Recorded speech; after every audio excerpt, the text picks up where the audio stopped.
রাসূল তাদেরকে দেখা যাওয়ার জন্য লালায়িত, যারা রাসূলের সুরতে সুরত ধরেছে, যারা রাসূলের চরিত্রে চরিত্র গঠন করেছে, তাদেরকে রাসূল দেখা দেন, অহরহ দেখা দেন।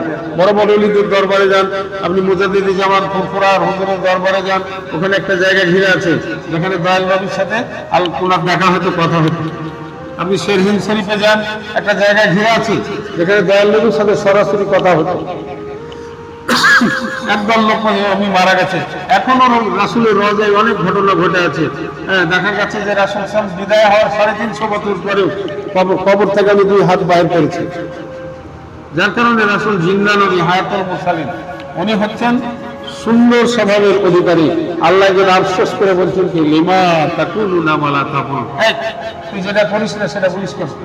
এটার অর্থ হলো এই, অর্থাৎ তুমি যেটা করো না সেটা বলো কেন, তুমি যেটা পালন করো না সেটা বলো কেন? যেটা তুমি পালন করো সেটাই তুমি বলো, যেটা তুমি আমল করো সেটাই তুমি বলো, যেটা তুমি করো না ওটা তুমি বলো।